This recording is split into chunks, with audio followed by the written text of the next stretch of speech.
मोहसिन नकवी साहब को मैदान में लाया गया, यानी हालात वाकई गड़बड़ है। और इस मौके पर उनका मैदान में आना, वो ये चाहते हैं कि थोड़ा सा एक रूम हासिल किया जाए। मुझे ऐसा लगा कि वो थोड़ा सा टाइम गेन करना चाहते हैं, और टाइम गेन करने के लिए कुछ जो दानिश्वर है उनको भी इस्तेमाल किया गया। कल से कुछ एक्सपर्ट्स जो हैं उनको मैदान में लाया गया, मुख्तलिफ टीवी चैनल्स के ऊपर ये खबरें चलवाई गई, आज अखबारात में भी छपवाया गया। जैसा कि अंसार अब्बासी साहब की ये खबर है, अगर इस खबर को आप देखें तो आपको आइडिया हो जाएगा। वो ये कहते हैं जी कि chief of the defence forces के ओहदे के बाज़ाब्ता नोटिफिकेशन पर गौर जारी है। हालिया तरमीम के मुताले से वाज़े होता है कि नोटिफिकेशन के इजरा की कोई कानूनी मुद्दत मुकर्रर नहीं की गई, और इसमें ताखीर से कोई आईनी या इंतजामी खला भी पैदा नहीं होता। ये इन्होंने अखज़ कर लिया अंसार अब्बासी साहब ने। तो हम सारे जानते हैं, उनको भी बताया गया है कि उन्होंने जंग में अपनी बाईलाइन एक स्टोरी भी छाप दी है कि जनाब कोई प्रॉब्लम नहीं है, पाकिस्तान में सारी चीजें कानून और कायदे के मुताबिक चल रही हैं, और पाकिस्तान में जनाब इस वक्त एक आर्मी चीफ भी मौजूद है, सारी चीजें कंट्रोल्ड हैं, और कुछ ऐसा नहीं है जैसा मार्केट के अंदर या खबरों के अंदर जो बातें फैली हुई हैं। उनको नॉर्मलाइज करने की कोशिश कर रहे हैं। लेकिन मोहसिन नकवी साहब की अगर आप प्रेस कॉन्फ्रेंस सुने और उसके ऊपर अगर आप गौर करें तो आपको यह समझ आती है कि एक बेचैनी तो है एस्टेब्लिशमेंट के कैंप में। देखिए, मोहसिन नकवी साहब जो है वो एस्टेब्लिशमेंट के आदमी है, इनका गवर्नमेंट से कोई ताल्लुक नहीं है। आसिम मुनीर साहब से इनके जाती ताल्लुकात हैं। उन जाती ताल्लुकात की बुनियाद पे ये एक मीडिया वाले से या एक मीडिया के सेठ से इन्होंने अपना जो किरदार है उसको तब्दील किया, और वो एक सियासतदान बन गए। और ये वक्ती तौर पे एक सियासतदान का इन्होंने रूप धारा है। इनका कोई सियासी करियर नहीं है, कोई अवामी नौइयत की इनकी शख्सियत नहीं है। लिहाजा जब तक आसिम मुनीर साहब हैं तब तक ये मौजें करेंगे, उसके बाद ये किस्सा पारीना बन जाएंगे, ये हम सारे जानते हैं। देखें ना, इनकी इतने लाडले हैं कि इनको जो सबसे ज्यादा ओहदा फैसिनेट करता है लोगों को, चेयरमैन पीसीबी, वो ओहदा भी इनको दिया गया।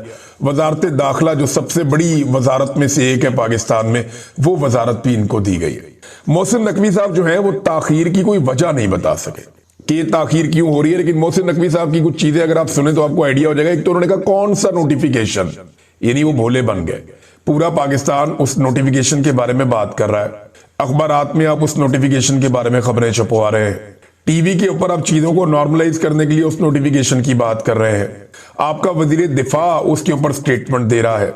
आपका दूसरा वजीर राणा सनाउल्लाह वो इसके बारे में 13 तारीख से लेकर अब तक बात कर रहा है, और सब इसके बारे में बात कर रहे हैं। अभी तो वो हनीफ अब्बासी का स्टेटमेंट आया जी हो सकता है हमने नोटिफिकेशन कर दिया हो, खबर बाहर ना आई हो, बल्कि उन्होंने तो अनाउंस कर दिया जी कि हमारा जो चीफ है या चीफ ऑफ डिफेंस फोर्सेस जो होंगे वो, उन्होंने कहा जी हमारी choice field marshal Asim Munir ही है। ये हनीफ अब्बासी साहब ने कह दिया।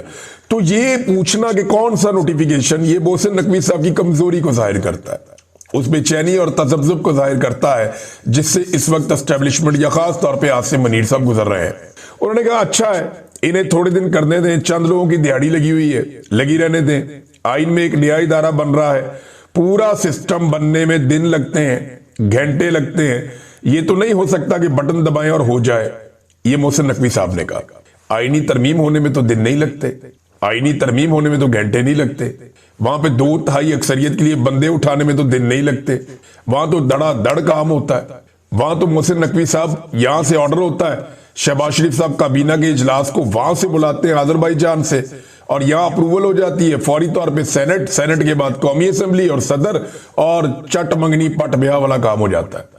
फटाफट आपके हाथ में आईनी तरमीम आ जाती है। आईनी तरमीम जैसा मुश्किल और बड़ा काम बटन दबाने में आप कर लेते हैं, लेकिन ये एक नोटिफिकेशन छोटा सा, इसको आप ये कह रहे हैं कि बटन दबाने जितना आसान काम नहीं है। मामला इतना सादा नहीं है नाज़रीन। देखिए, पाकिस्तान का वजीर आजम इस वक्त पाकिस्तान से भागा हुआ है, सादा लफ्जों में कहूं तो भागा हुआ है।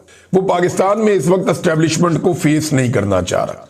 वो बरतानिया में आकर बैठ गया, और गैर जरूरी तौर पे बरतानिया में आकर बैठ गया, क्योंकि वो ये जानता है कि अगर वो पाकिस्तान में होगा तो ये काम उससे जबरदस्ती 5 मिनट में करवा लिया जाएगा। तो वो अपनी मर्जी से करना चाहता है, या डील को अपनी मर्जी से हतमी शक्ल देना चाहता है, या जो गारंटीज उसे चाहिए वो गारंटीज हासिल करना चाहता है। यो अमेरिकन अप्रूवल की अगर आप बात कर ले, कुछ भी है, जो भी है, वजीर आजम पाकिस्तान अगर अभी पाकिस्तान में नहीं है तो उसका सबसे बड़ा रीजन यह है कि वो इस सिचुएशन को अवॉइड करने के लिए बरतानिया में आया, और ये खुली बात है, सारा पाकिस्तान इसके ऊपर बात कर रहा है। वजीर आजम के बहुत करीबी लोग हैं या बरतानिया में, उन्होंने ट्वीट इस किस्म के किए कि जिनसे ये तासुर बड़ा तगड़ा हो गया और हर आदमी की इसके ऊपर नजर भी है। तो वजीर आजम बरतानिया में बैठा कि उससे जबरदस्ती ना करवाई जा सके। आप अंदाजा करें पाकिस्तान में किस लेवल की बदमाशी है कि जो चाहिए वो हासिल कर लिया जाता है। अभी मैं इसके बारे में आपको आने वाले दिनों में कुछ चीजें बताऊंगा कि कैसे पाकिस्तान में बदमाशी करके लोगों से क्या कुछ छीन लिया गया और किस तरीके से छीना गया, और इसके अंदर कौन कौन से इदारे मुलव्वस हैं, ये मैं आपको आने वाले वक्त में बताऊंगा। लेकिन अच्छी खासी जो है वो कमजोरी नजर आ रही है एस्टेब्लिशमेंट की, और बेचैनी नजर आ रही है। देखें ना, अब शहजाद अकबर साहब ने चंद अफसरान की जो अंदरूनी एक खैंचातानी चल रही है उसके ऊपर कुछ चीजों को रिपोर्ट किया। उन्होंने कहा जी अंदरूनी खाना खैंचातानी चल रही है, ये होता मुझे चाहिए, वो मुझे चाहिए, वो मुझे चाहिए। इस चक्कर के अंदर एक दूसरे के फैमिली मेंबर भी उठा लिए गए। ये बात जो है शहजाद अकबर साहब ने रिपोर्ट कर दी। अब जब उन्होंने ये खैंचातानी रिपोर्ट की, इस पर बहुत तकलीफ हुई। मोहसिन नकवी साहब आए, उन्होंने आके धमकी भी लगा दी। उन्होंने कहा जी इनको उठाकर पाकिस्तान लेकर आएंगे, ये पाकिस्तान पहुंचेंगे, इनको जवाब देना पड़ेगा, आपको हम लेकर आएंगे। देखिए पता नहीं इनको आप पाकिस्तान ले जा पाएंगे या नहीं ले जा पाएंगे। मुझे मुस्तकबिल करीब में नजर आ रहा है कि आप पाकिस्तान से भागेंगे। शहजाद अकबर साहब को या दीगर लोगों को पाकिस्तान उठा के ले जाना तो ये बहुत दूर की बात है। आज तक पता नहीं कितने लोगों को पाकिस्तान की एस्टेब्लिशमेंट पाकिस्तान ले जा पाई है। बेशुमार ऐसे लोग जिन्होंने पाकिस्तान के साथ बहुत बुरा किया वो बाहर बैठे हुए और इनके साथ राब्तों में भी हैं, उनको तो आज तक ये ले जा नहीं पाए। अल्ताफ हुसैन साहब के बारे में इन्होंने बड़े बड़े दावे किए थे, आज तक उनको तो ले जा नहीं पाए। तो ये इन लोगों को ले जाएंगे पाकिस्तान उठा के। जो मुझे दिखाई दे रहा है वो ये दिखाई दे रहा है कि बहुत जल्दी ये सारे लोग खुद पाकिस्तान छोड़कर भाग जाएंगे। आज नहीं तो कल इनको भागना पड़ेगा, क्योंकि अवाम में इनकी जड़ें हैं नहीं, लोग इनसे नफरत करते हैं और इनका इक्तदार हमेशा रह नहीं सकता। उसकी वजह भी यही है कि अवाम इनसे नफरत करती है। एक दिन इनका ये सारा का सारा महल गिर जाएगा, फिर इनको पाकिस्तान से भागना पड़ेगा, जूतियां छोड़ के भागेंगे। जैसे आपको याद है एक दिन अफगानिस्तान से भाग गया था गनी, तो आपको याद होगा गनी कैसे भागा था इस्लामाबाद से। तो इसी तरह ये भागना पड़ेगा। अशरफ गनी की मैं बात कर रहा हूं। तो नाजरीन, मोहसिन नकवी साहब ने एक और क्रैकडाउन का भी इशारा दे दिया है। ये भी बड़ी इंटरेस्टिंग खबर है। उन्होंने कहा जी बतौर सहाफी समझता हूं कि आजादी राय होनी चाहिए। भाई कहां पे आजादी राय होनी चाहिए? अभी सौराब बरकत के साथ आपने क्या किया? आपने आगा शेख सरवर के साथ क्या किया? गुलाम अली के साथ क्या किया? कितने सहाफियों को उठा के आपने शेड्यूल 4 में डाल दिया। बेशुमार सहाफियों को आपने जेलों में डाला, आपने जबरी तौर पे गुमशुदा किया उन्हें। क्या किया आपने सहाफियों के साथ? पाकिस्तान में रह के सहाफत करना मुश्किल है। तो मोहसिन नकवी साहब जो है वो अब ये चूरन बेच रहे हैं कि मैं बतौर सहाफी ये समझता हूं। यानी वजीर दाखिला भी है, सहाफी भी है, चेयरमैन पीसी भी है, सारा कुछ ही चाहिए जनाब को। अब वो कहते हैं जी 90% खबरें गलत चल रही हैं, किसी की तस्वीर लगाकर जो दिल करे खबर चला रहे हैं, इसकी इजाजत नहीं देंगे। बड़े पैमाने पर इंफॉर्मेशन मिनिस्ट्री और एनसीसीआईए के साथ मिलकर क्रैकडाउन करने जा रहे हैं। एक और क्रैकडाउन की तैयारी पाकिस्तान में, इसकी धमकी लगाई मोहसिन नकवी ने। लेकिन इस मर्तबा धमकी में वो दमखम नहीं था जैसा होता है। इससे पहले इन्होंने धमकियां लगाई, इन्होंने लोगों का कत्लेआम भी किया। जब मोहसिन नकवी ने कहा छट्टा मारेंगे गोलियां चलेंगी और अता तारड़ साथ खड़ा था, उसके बाद इन्होंने गोली चलाई, इन्होंने बंदे मारे। हमने देखा लाशों को, हमने देखा लोगों को दफन किया गया, जख्मियों को हमने देखा, उनकी बॉडी में गोलियां थी और अस्पताल से बाकायदा सारा डाटा आ रहा था, जख्मियों की वीडियोस आ रही थी। इन्होंने कई दफा गोली चलाई और बताकर गोली चलाई। लेकिन अभी उतनी पोजीशन नहीं है उस तरह की। हाँ, हो सकता है बन जाए, अगर फील्ड मार्शल आसिम मुनीर को दोबारा मौका मिल गया ये सारा कुछ करने का, तो चंद साल और हो सकता है या चंद महीने और हो सकता है ये अपनी मनमानी कर लें, लेकिन हमेशा नहीं कर पाएंगे। एक दिन इनकी ब्रेकें लगेंगी और फिर पाकिस्तान की आवाम इनको वापस जवाब देगी। तो मोहसिन नकवी ने कहा फिर से क्रैकडाउन करेंगे। सवाल यह पैदा होता है, अभी इमरान खान की बहनों का जो एक आर्टिफिशियल इंटेलिजेंस से वीडियो बनाया गया और हुकूमती अकाउंट्स ने उसको फैलाया, उसके ऊपर प्रोपेगेंडा किया गया। अब मुझे कोई इसका जवाब दे कि इसके ऊपर किस पे पर्चा होगा, इस पे किसके ऊपर कार्रवाई होगी। यानी जो झूठ रोजाना की बुनियाद पे हुकूमती अराकीन या उनके हमायती फैला रहे हैं और लगातार फैला रहे हैं और 12 घंटे के अंदर अंदर वो झूठ साबित भी हो जाता है, उसके ऊपर तो एक आदमी को जेल नहीं हुई, एक आदमी को सजा नहीं हुई। देखिए ना, बरतानिया में अगर झूठ बोला है सहाफियों ने तो आप लोग यहां पे आ जाए, यहां पे आके मुकदमे कर लें। साबिर शाकिर साहब यहां पे मौजूद हैं, मैं यहां पे मौजूद हूं। शहजाद अकबर साहब जर्नलिस्ट नहीं है बेशक, लेकिन वो आजकल काम कर रहे हैं इन्फॉर्मेशन का ही, अपना यूट्यूब चैनल चला रहे हैं, उनका एक पॉलिटिकल करियर है। आप आ जाएं, आकर यहां पे केस कर दें हम लोगों पे। आप केस करें, यहां पे साबित करें बरतानिया की तो अदालतें आजाद हैं, इससे पहले आपकी लीडरशिप ये कर भी चुकी है। तो आप आए ना, आकर यहां केस करें और केस करके आप साबित करें कि जो खबरें दी गई हैं वो खबरें गलत है। जिसके खिलाफ खबर है वो आ जाए और आकर साबित कर दे। ऐसे तो नहीं होता, मजाक तो नहीं है। और ये केस करना चाहते हैं, ऐसा नहीं है कि ये नहीं करना चाहते, ये करना चाहते हैं, लेकिन क्योंकि जो खबर हम देते हैं वो ठोक बजा कर देते हैं और हमें पता है कि इसके असरात क्या होंगे इस खबर के। उसके बाद वो खबर आती है। बहरहाल धमकियां लगा रहे हैं तो धमकियां लगानी, इन्होंने और क्या काम करना है। अलीमा खानम ने एक बड़ा ऐलान कर दिया, उन्होंने कहा जी कल हम अडियाला जेल के बाहर से नहीं उठेंगे। अब ये मंगल वाला दिन जो है ना, बड़ा सख्त दिन होने जा रहा है। अगर नोटिफिकेशन ना हुआ मंगल के दिन तक तो इमरान खान साहब की मुलाकात मुश्किल है, और अगर इमरान खान साहब की मुलाकात ना करवाई गई और नोटिफिकेशन भी ना हुआ तो वहां पे पंगा पड़ जाएगा। खैबर पख्तूनख्वा से लोग कह रहे हैं जी हम रास्ते बंद कर देंगे, और उनकी हुकूमत इसके अंदर शामिल है। वो कह रहे हैं जी हम रास्ते बंद करेंगे, और सारे के सारे एमपीएस, एमएनए और सेनेटर्स और टिकट होल्डर्स, उन सबको लेकर ये अडियाला जेल के बाहर पहुंचने वाले हैं। वहां पे बड़ा एहतजाज होगा। अलीमा खानम कहती है कि जब तक इमरान खान से मुलाकात हमारी नहीं होगी अब हम वहां से नहीं उठेंगे।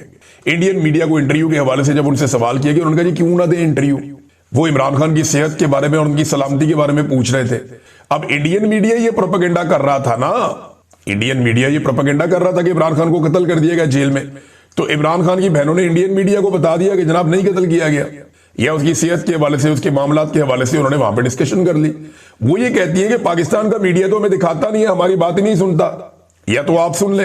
फिर उन्होंने कहा जी फैक्ट्रियां किसकी हैं वहां पे, ताल्लुकात किसके हैं वहां पे, तोहफे कौन लेकर जाता था, मोदी किसके घर में, उन्होंने पकड़ के सारी चार्जशीट नवाज शरीफ पे बना दी। ये अलीमा खानम ने किया। उन्होंने बल्कि बताया कि 10 साल पहले ऐसे सबूत हमारे सामने आए थे कि ये लोग तो वहां बिजनेस करते हैं। ये भी अलीमा खानम ने इल्जाम लगाया।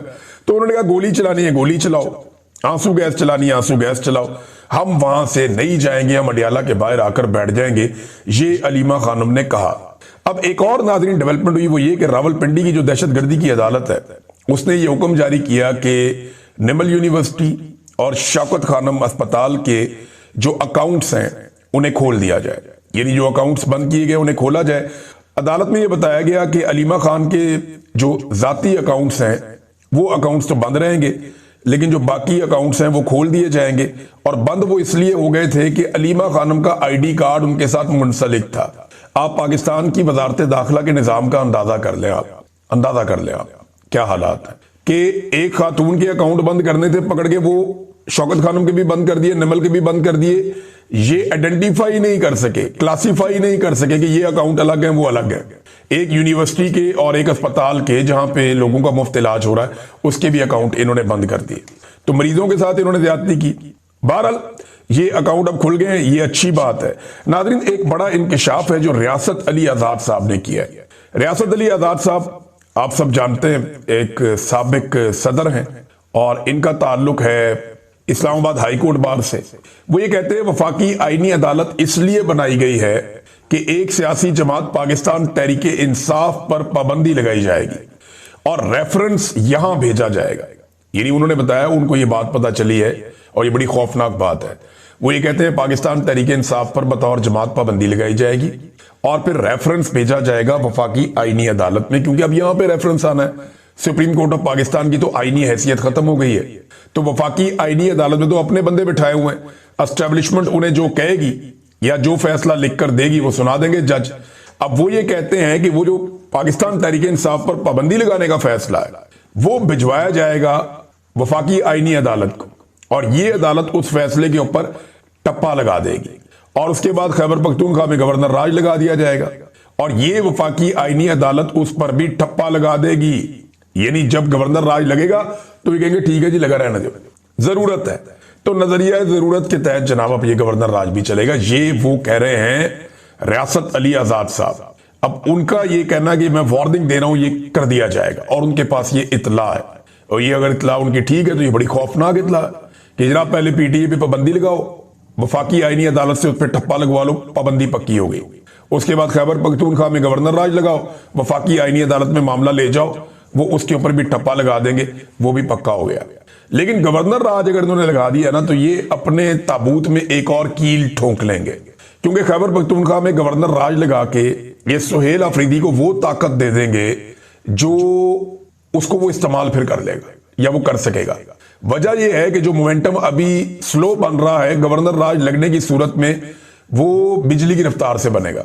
मुझे अच्छी तरह याद है कि पंजाब में ना मोमेंटम नहीं बनता था वकला तहरीक में, लेकिन जैसे ही पीपल्स पार्टी की हुकूमत ने पंजाब में गवर्नर राज लगाकर सलमान तासीर को इक्तदार दे दिया, उसको सौंप दिया, मरहूम सलमान तासीर हमें याद है अच्छी तरह, तो सलमान तासीर को इक्तदार दे दिया तो शरीफ खानदान फारग हो गया। तो उसके बाद बड़ा जबरदस्त मोमेंटम बन गया, अवाम भी खड़ी हो गई। तो इसी तरह अवाम खड़ी हो जाएगी खैबर पख्तूनख्वा में अगर कोई मेहरबानी कर दे और गवर्नर राज लगा दे खैबर पख्तूनख्वा में। मुझे नहीं लगता कि एस्टेब्लिशमेंट इतनी बड़ी गलती करेगी, लेकिन इनका पता भी कोई नहीं है, एक पागलपन का ये शिकार तो है। एक और खबर है नाज़रीन, और ये खबर है जस्टिस सुल्तान तनवीर साहब, ये लाहौर हाई कोर्ट के जज है और हसन न्यादी साहब ने एक दरखास्त कर रखी है, अपील कर रखी है लाहौर हाई कोर्ट में, इमरान खान साहब के भांजे हैं। इनकी दरखास्त ये है कि जनाब जो मिलिट्री कस्टडी में इनको रखा गया और जो कोर्ट मार्शल की कार्रवाई इनके खिलाफ की गई वो गैर कानूनी और गैर आईनी है, लिहाजा उसके खिलाफ ये अपील में गए हुए हैं हाई कोर्ट में और इनको वहां से रिहाई मिलनी है। तो इनका एक बेंच पहले बना था, वो बेंच टूट गया। अब जब दोबारा बेंच बना उसमें जस्टिस सुल्तान तनवीर जो हैं वो बेंच के सरबराह थे, 2 रुकनी बेंच। अब ये बेंच भी टूट गया क्योंकि जज साहब ने समाज से इनकार कर दिया, उन्होंने माजरत कर दी, उन्होंने कहा मैं नहीं सुनता। आप अंदाजा करें कि जजेस के ऊपर कितना दबाव है कि जजेस हसन न्यादी का केस नहीं सुन पा रहे। पहले एक जज के पास जाता है वो कहता है मैं नहीं सुनता, दूसरे के पास जाता है वो कहता है मैं नहीं सुनता। ये निजाम किस हद तक नंगा हो चुका है। अब एक और बेंच बनेगा, ये केस वहां पे जाएगा। तो मेरे ख्याल में अब जस्टिस आलिया नीलम साहिबा को कोई ऐसा बेंच बनाना चाहिए जो टूटे ना और मन मर्जी का फैसला दे दे। यानी जजेस की गैरत भी गवारा नहीं कर रही कि यार इनके साथ हम और कितनी ज्यादती करें इस खानदान के साथ। और देखें, मिलिट्री कोर्ट को जो भी जज जस्टिफाई करेगा वो मुनसफ होने का हक अदा नहीं करेगा, उसके ऊपर हमेशा ये दाग और धब्बा लगा रहेगा। पाकिस्तान की आईनी अदालत के ऊपर ये दाग लगा हुआ है, वो जो मर्जी करे ये दाग धुलना नहीं है।